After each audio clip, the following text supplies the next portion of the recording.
husband and wife relationships. And as I said, this is the first time we are testing out Facebook Live.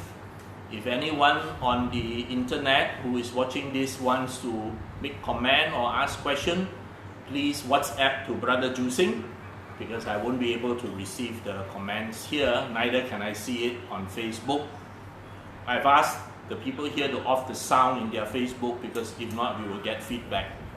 So please, if you have any comments or if you want to ask any question, please WhatsApp to Brother Jusing, who will then forward it to me.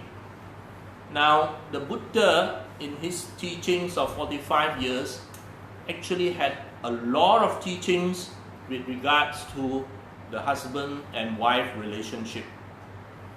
Husband and wife, both of them having conviction, being responsive, being restrained, living by the teachings, addressing each other with loving words, they benefit in manifold ways.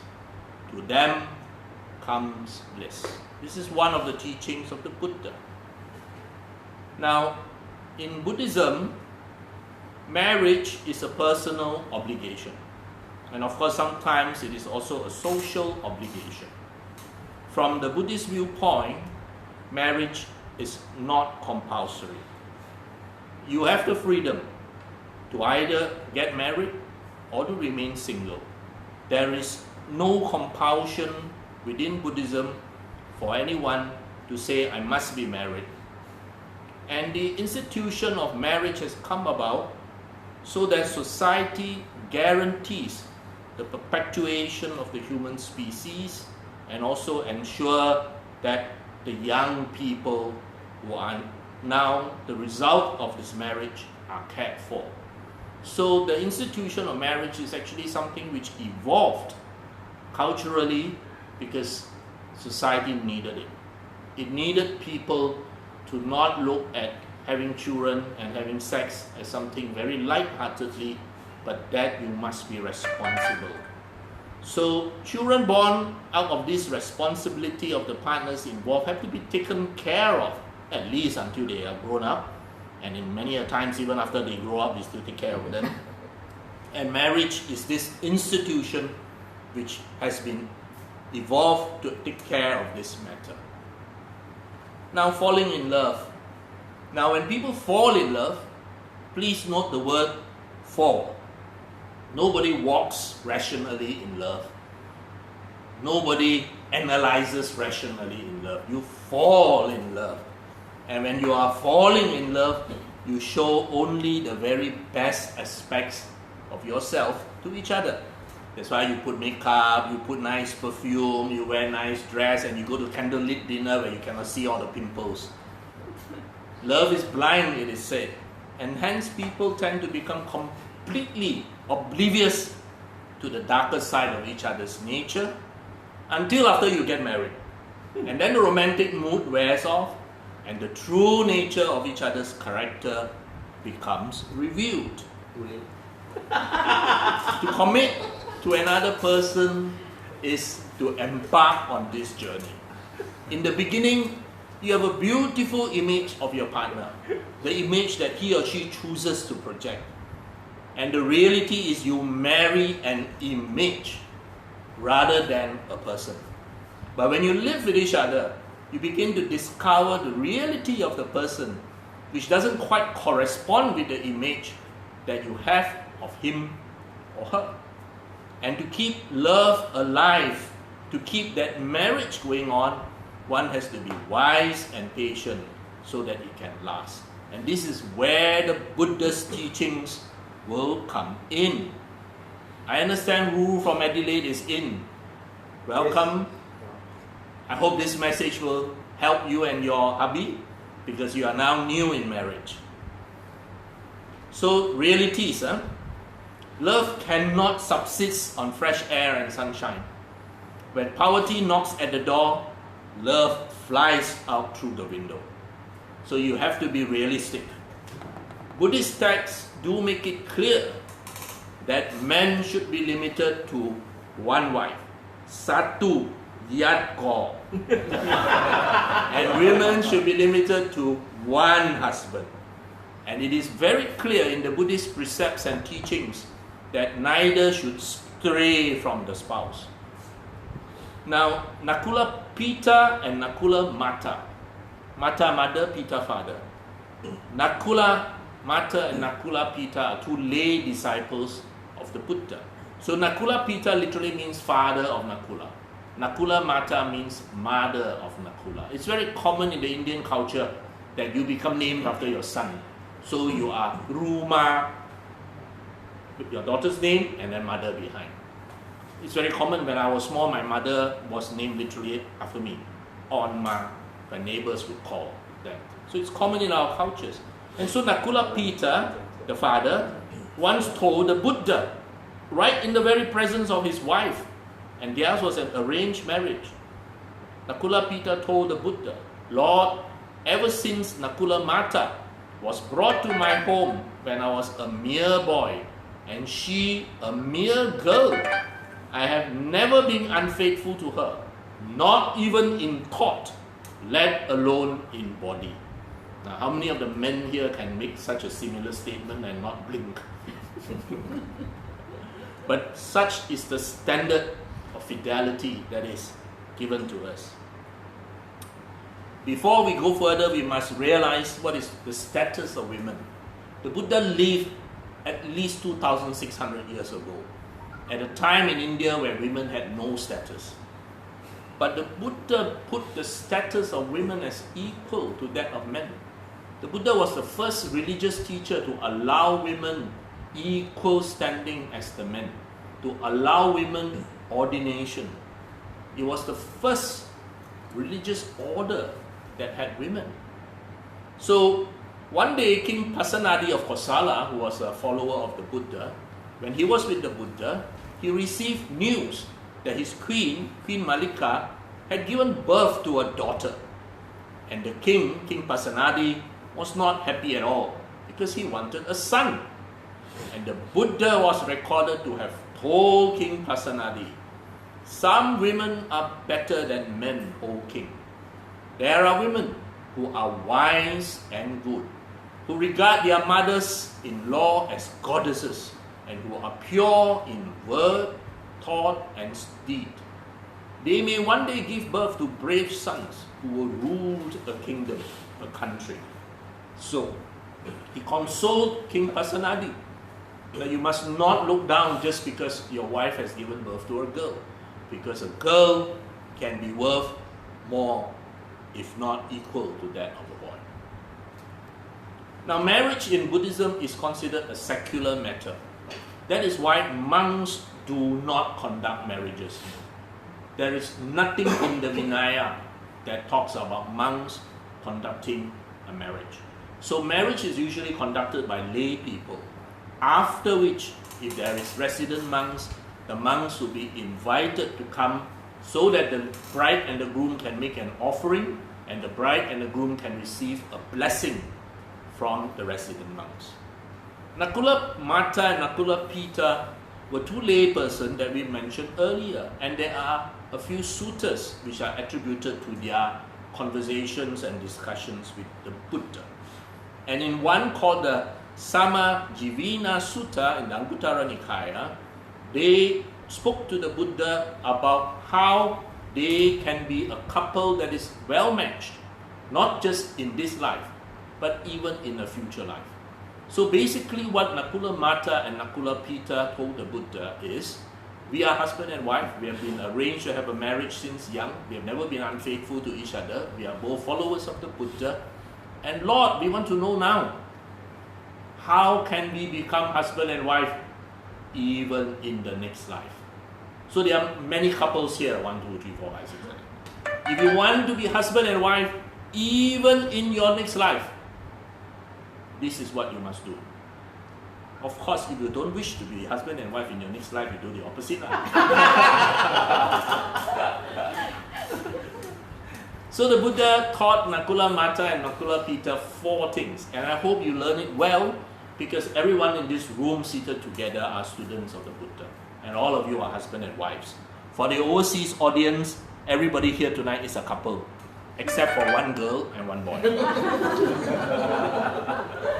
The Buddha said, if you wish to be the equal of each other in this life, and to be together even in the future life, that means you will again be husband and wife, you must first have samasada. Sada in Buddhism is often translated as faith. But this sada is not the same as the Angmo translation of the word faith. In the Angmo context, the word faith means believing in something which may be unable to be proven, which may be even illogical, which may even be ridiculous, but you believe in it out of faith. The Buddha's concept of sada is completely different. We all enter on faith, but this faith is to be verified by our personal experience. I tell you now that you have 2 arms and 2 legs. And because you believe me, you say, I have faith in Dr. Wong, I have 2 arms and 2 legs. Now you look and you say, yes, indeed I have 2 arms, indeed I have 2 legs. My faith is not a blind faith. My faith is verified by my own experience. I now know. I don't have to believe, I know. So the Buddha said, you must have samasada. You must be equal in your faith. So this couple who wants to be happy in this life, happy even in the future life, must be the equal of each other in faith. Rule, take note. You must have samasila. Sila. Pancha sila. The Malay word sila. You must be equal in your moral conduct. And for lay people, we only have 5 basic fundamental guidelines called the 5 precepts, the Pancha Sila. So you must be the equal of each other. Certainly, if one is a murderer and one is a saint, it's very unlikely you'll be together in your next life. You can't even be together in this life. One is running away from the police or in jail. You must have sama chaga, to be equal in generosity. To be not just equal in generosity to a third party, you must be equal in generosity to each other. The Buddha never asks you to love someone, to take care of someone more than you. He asks you to be equal. May all beings be happy and well, and that includes you. It doesn't say, may all other beings be happy and well. You're not included. No, you are also included. So you must be equal in generous to other people and to each other. And you must have samma panya. Panya is wisdom, knowing.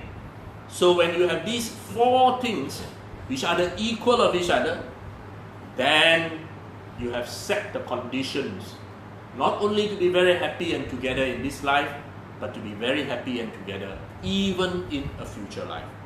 And so this is the Samajivi Dhamma. Once you have this, basically your character, your goals, your aims are in sync. You are in harmony. You are on the same frequency. Not surprising at all. So, both husband and wife endowed with faith, charity, discipline, self-control, living life righteously, addressing each other in pleasant words, many benefits seen almost immediately, and having practiced the Dhamma, the Sila, Dana, Sila, Bhavana, not only will you have happy life now, even happy life tomorrow, next year, the future.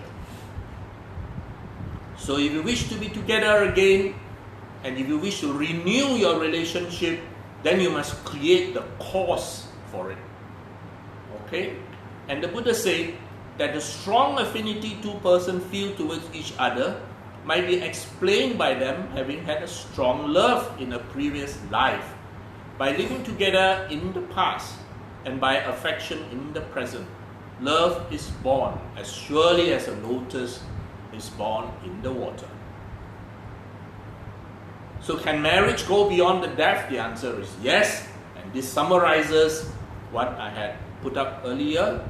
Samasada, samasila, samachaga, samapanya. Now the Buddha at home. If you wish to develop love, compassion, patience and wisdom, you need not look beyond the dining table. Just look across the dining table. There you have the opportunity to cultivate love, compassion, patience, wisdom.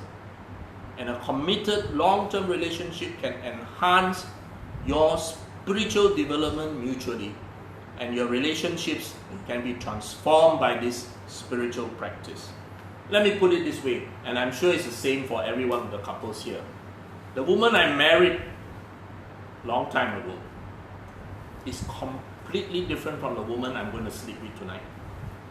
She has changed in every way. Physically, she has changed. Her mind has changed. Everything has changed. It's just that we are lucky we change in the same direction. I also changed. If you look at me 35 years ago, I'm very handsome one, you know. Black hair one, you know. And now you see. So we both have changed, but luckily we have changed in the same direction. Look at Boon Ping. I knew Boon Ping as a medical student. Boon Ping had a full head of hair. And we were together in college. We lived together in hostel. He had a full head of hair. Look at the both of us now. Okay, of course both of us have gained a lot of weight. We were much thinner then. So we will change. You will change. All of us will change. That's why marriages break down. If you do not change in the same direction, it's the end already. Alright? So we have to apply the Dhamma and mutual communication with an open awareness. And when you study the Dhamma, you know the realities of life. You know about impermanence, you know about not-self, you know about suffering, you know about stress, and we can see life more realistically and be able to adapt to it. And the other thing, of course, is this thing. Those of you to whom I've shared the Heart Sutra, at the very basic level of the Heart Sutra, you are taught about the emptiness of the 5 khandhas, the emptiness of the self. At the second level, you learn about the emptiness of all phenomena. But at the highest level, you learn about the emptiness of all concepts. Even all concepts are empty. They do not have any permanent form. So one of the things that people often argue about is right or wrong. People argue, husband and wife, I'm right, you're wrong, I'm wrong, etc., etc., etc. And if you get caught up between what is right, what is wrong, and then you come up with a conflict, the unity of the relationship is lost. Love is lost. You might win the battle, but you lose the war. In reality, everything is relative. You have to ask you which is the east. You might say east is that direction. And people will quarrel, the Buddha image must face the east, this one must turn until face the east. But that's very, very stupid if you look at it at a very realistic point of view. Because what is east is relative. East, west, north, south is completely a man-made thing. It's a relative thing.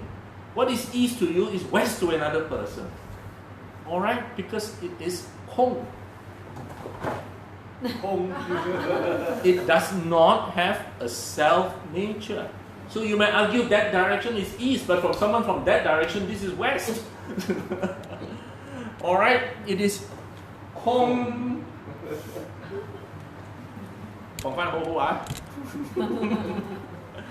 Okay, so this is like what Ajahn Brahm used to teach us about husband and wife quarreling. You heard a sound.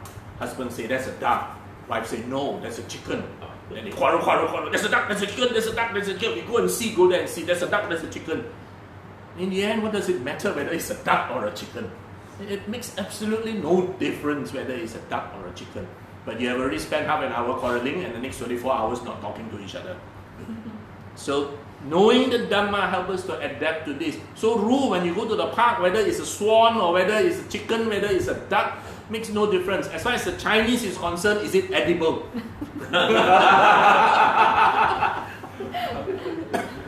Please translate that for your hubby, he may not understand it.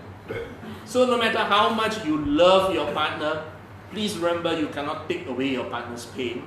You also cannot make your partner happy. You also cannot enlighten your partner. And so while you travel together, you walk together, each person ultimately still walks the spiritual path for himself or herself. But we can support each other. So even though you are traveling together, supporting each other, ultimately we are still traveling alone. And we have to recognize this. So from the Buddhist perspective, everything affects our consciousness. Everything you deal with is a seed that we plant in our consciousness. And each one of us must learn how to nurture such seeds. So in our marriage, are we putting seeds of metta? I mean, if the wife insists it's a duck when you know for sure it's a chicken, have compassion. That's what we learn to develop karuna. Yes, darling, it's a duck. Okay? Have joy, have generosity to use the personal challenges as a means for growth. So these seeds of love, etc., fosters the practice to make us better people. And so you can realize that for all of us here in this room who have walked for some time, the Dhamma, when we look back, is a must for us to have a better, a deeper, a more conscious relationship. So in contrast, what kind of seeds or information are you allowing to ensure your consciousness? Why our media, while the people we contact, while people who may say bad things to us, etc., etc. If they are planting bad seeds in us, then we have to move away. Because in reality, this is like a garden. Whether you are planting flowers, whether you are planting weeds, it's entirely up to you. Most of us have a garden that is a mixture of flowers and weeds. Let's hope there are more flowers than weeds. Okay? You try and remove all the weeds, but there will still be some weeds. So our mind is like a field in which all kinds of seeds is planted every day. Seeds of compassion, anger, hope, joy, despair, frustration, you want to strangle somebody. All these are seeds planted in our consciousness. Let us hope that the wholesome ones are more. And the unwholesome ones we pluck away. If we cannot pluck away, we isolate that piece of the garden. Because our peace of mind and our garden has to be preserved. Now, all of us are familiar with the Sigalovada Sutta. But I want to make it clear, the Sigalovada Sutta is only one sutta among many suttas. I've already shown you quite a few, in which the Buddha talked about husband and wife. The Sigalovada, of course, is the most famous. And here, a husband serves his wife in 5 ways. Notice the Buddha began with husband. He didn't begin with wife serve husband. He began with husband serve wife in 5 ways. And please remember, go back 2,600 years. Look at the context of 2,600 years ago, where women were no better than property. Okay? And 2,600 years ago, the Buddha already began by saying that the husband must honor the wife with her status as his wife. Her position is a position of privilege. Her position is not the first maid. She is the wife. By being courteous to her, not disparaging her. Again, go back 2,600 years, where a man can divorce a wife in one stroke of a pen. But here, the husband must be courteous to her, cannot even disparage her. And 2,600 years ago, the Buddha said, you must be faithful to her. Good Lord, my grandfather, my maternal grandfather had 3 official wives, mistresses. We also don't know how many. So many, we also don't know how many. We decided not to count anymore. Official wives already begun. I come from the second grandmother. So in a way, luckily, he got the second wife. Second grandmother, so many children. Football team plus referee also got. And yet got one more wife. So the Buddha already 2,600 years say, you must be faithful, you must be faithful. You must not commit adultery. By the way, my uncle is online. So you can listen to me talking about his father. And the Buddha said you must hand over authority to her, giving her control of household concern. So for those of you who know me well, you know I don't know anything about my household. Everything given to my wife. Don't even ask me about my bank account. I have no idea even which bank account. The only thing I do is she say want to go there and send her in the car. Wait outside. That's all I do. But money is what? And number 5, by providing her with ornaments, giving her occasional gifts clothing, etc. So when you go shopping, cannot grumble. Part of the tax relief. Now the wife honors the husband in 5 ways. The wife honors the husband in 5 ways. The wife in return don't just go shopping lah. The Buddha also give you 5 things to do. You must manage the household affair in a good and correct way. Not mind one, don't anyhow can one, You must do it well, like Joyce, you see, serve all the husband guests so well. She is hospitable and helpful to friends and relations of both his and hers. Some of the dog give. She should be faithful to him, not committing adultery. So you see, it's vice versa, both sides. She should take care of the goods he brings home. In now present day context, money lah escape. She should be skillful and industrious in all her duties. So actually, we follow this, women very goyang kaki, Everything given. That's it. Every month we just receive pocket money, go spend. Now the Buddha also have in additional made comments. A couple who are following the Dhamma will speak loving words to each other. Miski, make sure your boyfriend do that. Do not send him to me for 3 months class. Okay? And in the Mangala Sutta, the Buddha said to cherish one's children and wife is the greatest blessing. Okay? Notice, single, W-I-F-E, he didn't say W-I-V-E-S. He said W-I-F-E, single. And he said a good wife is the best companion. So it is best if your wife is your friend. Business partner no good, because business partner also can quarrel. Friend.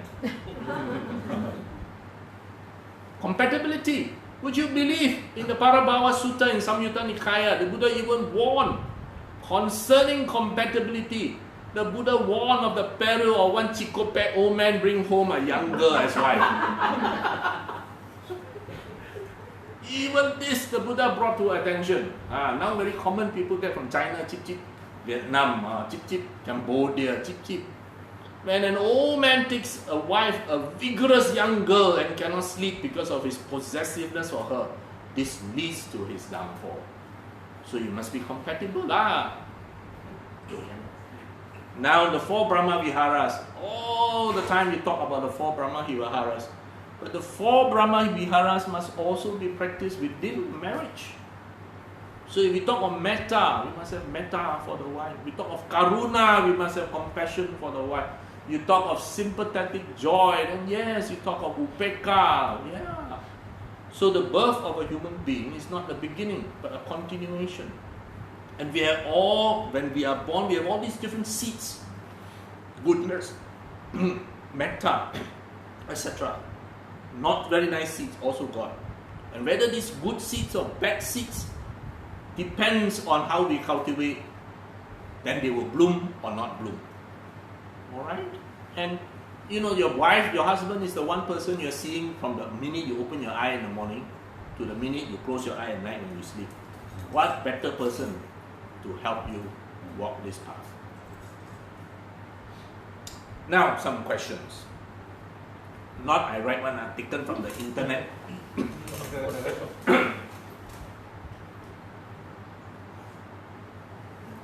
Bapak, check any comments so far? Question. You said your husband is chronically uninterested in Buddhism. Can one person implement Buddhist teaching in a helpful way for both people? Now, even if one person tries to apply the teaching, it can have an effect on the other person.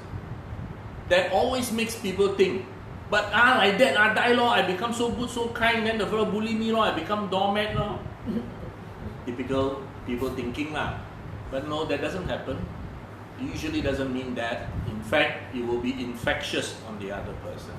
And again, one of the big teachings of Buddhism is self-compassion. You ask to have metta. When we do metta meditation, what's the first person you do metta? May I be happy and well? Nobody say everybody and then you yourself don't do, no. We start in fact with may I be happy and well. You must have metta for yourself, you must have compassion for yourself, etc. And so you're not making yourself become a doormat.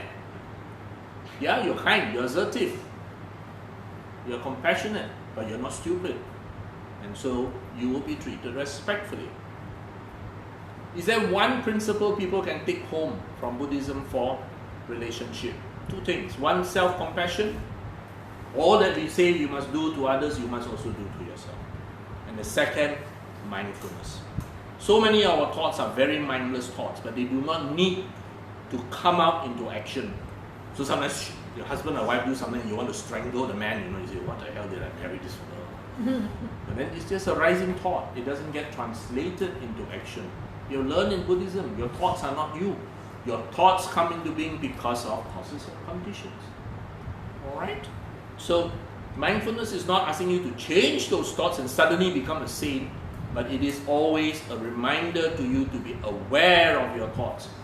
And you need not act on them if they are not useful thoughts. Be aware and just let it go. Now attachment says, I love you. I want you to make me happy. Genuine love says, I love you, so I want you to be happy. Attachment is to hold on tightly, and then you get suffering. Genuine love is to hold on gently, finally leading to peace. So don't worry, Miski. I already told your father, while he loves you very much, he said you have to let go. You cannot love a bird like the bird will die. I'm going to show you one clip.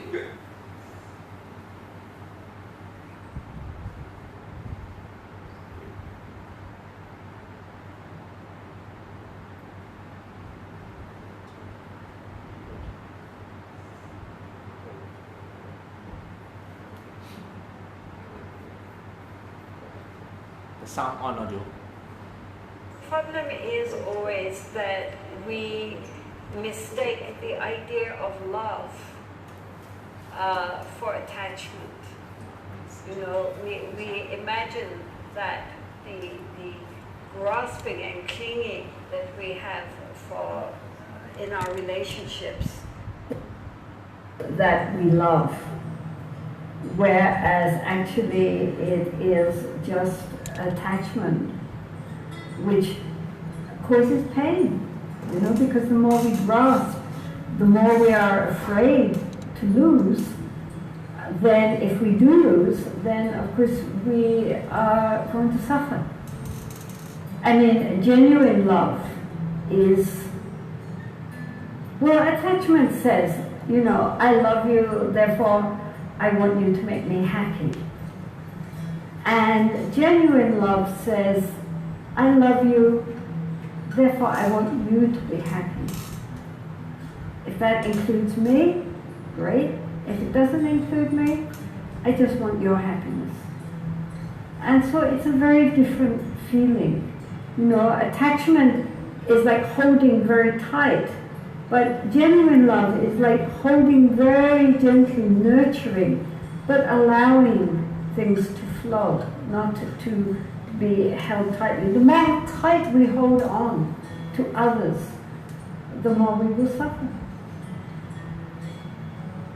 But it's very hard for people to understand that, because they think that the more they hold on to someone, the more it shows that they care about them. But it's not. It's really just that they're trying to grasp at something because they're afraid that otherwise they themselves will be hurt. Any kind of relationship which imagines that we can fulfill ourselves through another is bound to be very tricky. I mean, ideally, people should come together already feeling fulfilled within themselves and just therefore appreciating that in the other, rather than expecting the other to supply that sense of well-being which they don't feel on their own. Then there's a lot of problems. and also along with the projection, which comes with romance, where we project all our ideas, ideals and desires and romantic fantasies onto the other, which the other cannot possibly fulfill. Once you get to know them, you recognize that it's not Prince Charming or Cinderella. It's just, a very ordinary person also struggling. And unless one is able to see them, to like them as well as feel desire for them, and to also have loving kindness and compassion, then it's going to be a very difficult relationship.